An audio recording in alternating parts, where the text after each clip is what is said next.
Welcome back to another video. I'm Scott with Techno Eclipse. Today we are going to talk about the Dell XPS 15 that I bought for $260. Should you buy one? What's a good price and everything in between? This is Scott with Techno Eclipse and I will see you after the intro.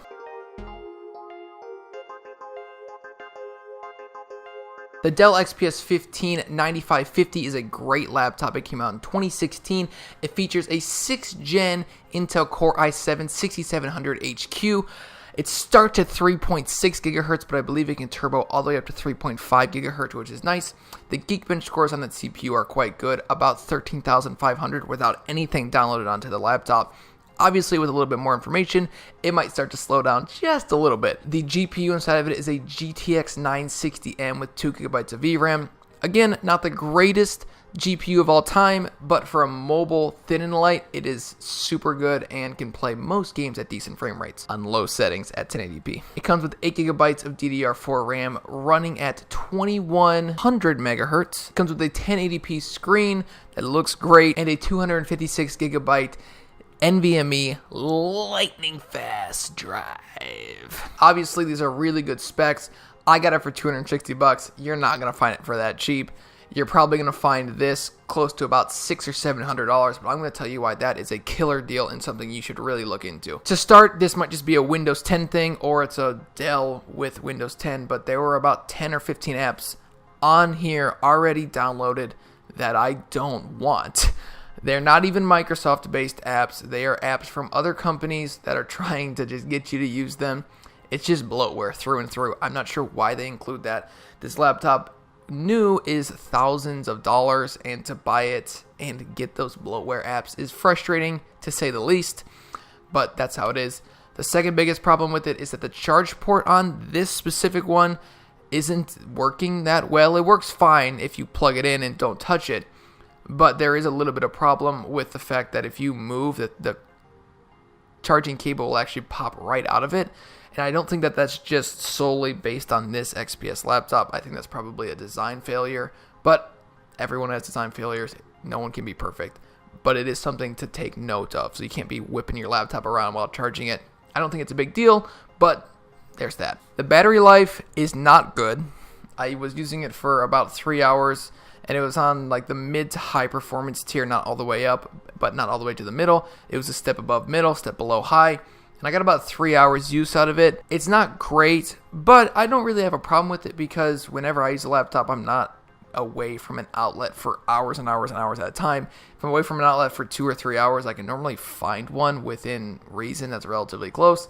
So I don't expect my laptops, especially powerhouses like this laptop, to last for 10, 11, 12 hours. I know that they have to use a lot of power to even use the parts inside of this, so I don't really care. It's not a huge deal for me, but for some people, it might be a big selling point. The inside has this soft touch plastic that I don't love, but I also don't hate.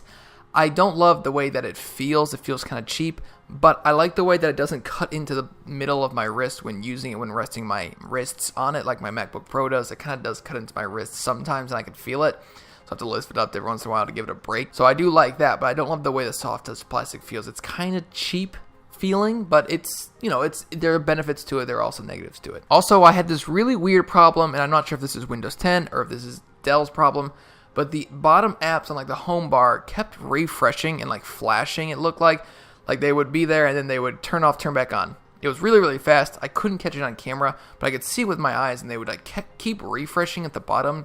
I don't know whose problem that is, but I noticed it on this laptop, so that's frustrating. It's weird to have your home screen constantly refreshing like that and to see it. I've never had that problem with a MacBook Pro where apps are refreshing at the bottom there at the dock. I'm not sure if that's Windows 10 or if that's a Dell to blame, but I'm experiencing on this, and I've never really experienced it on any other Windows 10 computer, so I'm imagining there might be some problems with either that version of Windows 10 or there's something with the way the Dell laptops work with Windows 10 and vice versa. So those are the bads. They're minimal, but they're there. But there is a lot of good to this thing. The CPU inside of it is an i7-6700HQ, 4-core, 8-thread processor. Plenty for anything you'll use for the next 3-4 years probably, unless you edit 4K video. It's super powerful, super great. Definitely something I think that's a big selling point. It's a thin and light that can edit video on Premiere Pro and do it well. The screen is really good, 1080p, but the design is beautiful until you get to the chin. The top bezel, the side bezels are really thin, but you get to the chin and it's super thick. I wish they just would have added some type of usability there, maybe like a bass, a subwoofer, maybe a speaker or something. I'm not sure if that would vibrate the screen.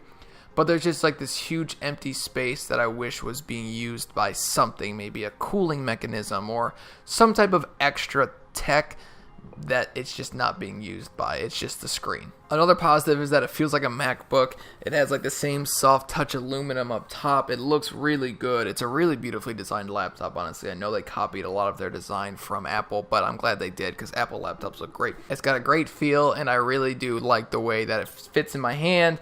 And all in all, it's light, it's portable, it's powerful, it's awesome, it looks great. Definitely, probably one of the only laptops I would consider buying on the Windows side that wasn't a Surface Book, but this is way more affordable. The trackpad is actually really good. I like the extra features Windows has added with seeing multiple desktops, recent apps you're using, and all that extra stuff, and like that expose or whatever. It looks really good, something that I'm glad they added, something I wish Apple would sort of add to their features of. I know Apple has something similar, and that's where Windows got it, but it's a nice feature to have, and I really have enjoyed using that. I think it's something that makes the Windows 10 experience just that much better, especially on the mobile platform with a laptop. The cool thing is that this computer right here is a 9550. The 4K version of this computer actually has a 4K screen, and everything else is the exact same, which means you could actually buy a used 4K screen and upgrade it yourself for $100 or $200 and save money when comparing the 4K versions of this laptop to the 1080p versions. Kind of cool that you can upgrade the screen. I know you can't do anything like that on really any other laptop, so it's a cool little thing you can do. Obviously, it's not like a suggested thing to do, but it's definitely something you could do and something I would look into if I were going to be using this laptop as my go-to laptop, which I'm not doing. Finally, the last thing is Thunderbolt 3. Obviously, it's got ports. People care about that a lot. I don't care about that at all. From my experience using only a USB Type-C MacBook Pro or a MacBook, all I had to do was just get a cable that extended my old USB cable and it plugged it in. I don't understand why people hate dongles. I think it's because they don't use them and they're told to hate them, so then they hate them. But they shouldn't hate them, in my opinion. I don't know, but that's not what we're talking about in this video. It has Thunderbolt 3, which is really good for somebody like myself who's got an eGPU in the back, which means I'll get even more performance. It's preparing you for the future, that USB Type-C form factor. It's really, really nice to have because in the future, you're going to want a laptop with USB Type-C. No matter what, USB Type-C is the way of the future, and that's where everything's headed. It'll be slow, but you're going to want a laptop to use in the future like that. And to get a laptop that's this powerful, that has a USB Type-C interface and a Thunderbolt interface is great. You're going to be able to use devices for years, which really increases the longevity of this specific laptop as opposed to one that has the same specs, same price, but doesn't have Thunderbolt 3 like some of the Microsoft laptops. They just have that USB Type-C form factor. So would I buy this? Absolutely. I've been mulling it over if I actually want to just keep this laptop inside my MacBook Pro. I'm not going to do that, but this laptop is super powerful. It's affordable. It's about $600 or $700 on eBay. That's a great price for an i7 6700 that can kind of game. It's not a gaming laptop, but it can kind of game. It's got a great look. It's got great ports. It's a great laptop. There's not much that I can actually complain about this thing. It's tough to find something to complain about, but you got to have positives and negatives. So at the end of the day, if you find one of these, if you find one for $250 like I did, you have to buy it. You'll probably just sell it, but you have to buy it. For someone like myself who likes the fact that some of this stuff on the inside is actually upgradable, it's nice to have. So I would definitely suggest buying one of these if you're looking for a new Windows laptop, a Dell XPS 159550. It's a great laptop, still super powerful, and it will be really good for the next few years. It can cool it pretty efficiently. I haven't had any problems with coil whine. I know that is something on these laptops, so keep that in mind. But overall, I would say get one of these laptops. They're great. If you find it for a good price, I would definitely say get it. This has been Scott with Techno Eclipse. If you liked the video, hit that like button and comment and subscribe. 244 subs, that's amazing. Also, if you hated the video, hit the subscribe button, and then a few hours later, hit the unsubscribe button, leave a dislike, and as always, report my channel to YouTube or the federal government, whichever one will get me in more trouble. Alright, thanks for watching. This has been Scott with Techno Eclipse, and I'll see you in the next one. Peace out.